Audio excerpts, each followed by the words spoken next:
वर्ष 2017 उत्तर प्रदेश के उन्नाव जिले से एक आपराधिक मुकदमा सामने आता है जो आगे चलकर देश की न्यायिक व्यवस्था के लिए एक महत्वपूर्ण परीक्षण बन जाता है। इस मामले में आरोप तत्कालीन विधायक कुलदीप सिंह सेंगर पर लगे।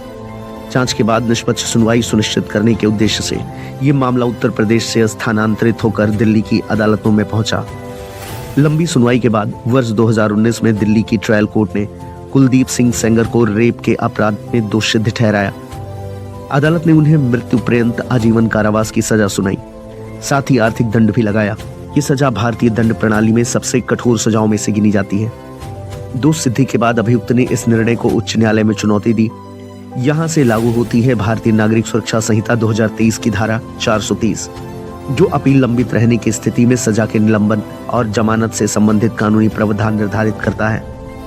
धारा 430 ये कहती है कि अपीलीय न्यायालय अपने विवेकाधीन अधिकार के तहत सजा के क्रियान्वयन को अस्थायी रूप से निलंबित कर सकता है, लेकिन ये कानून भी स्पष्ट करता है कि जब मामला आजीवन कारावास या गंभीर अपराध से जुड़ा हो, तब अभियुक्त को राहत देने से पहले पब्लिक प्रोसिक्यूटर यानी लोक अभियोजक को आपत्ति दर्ज करने का अवसर देना और कारणों को लिखित रूप से दर्ज करना अनिवार्य है।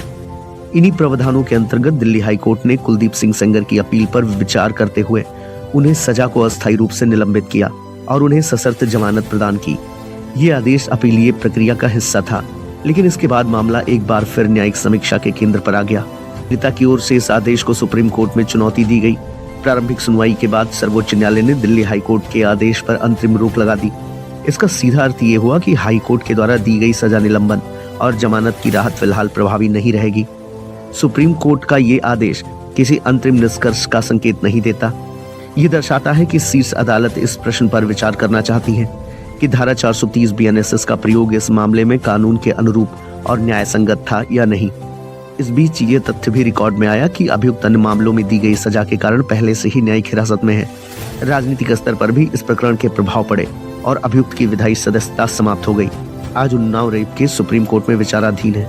ये मामला अब केवल एक व्यक्ति से जुड़ा मुकदमा नहीं रहा, बल्कि ये उस प्रक्रिया की कहानी है जिसमें अदालतें कानून, अपील के अधिकार और न्यायिक संतुलन के बीच रास्ता तलाशती है।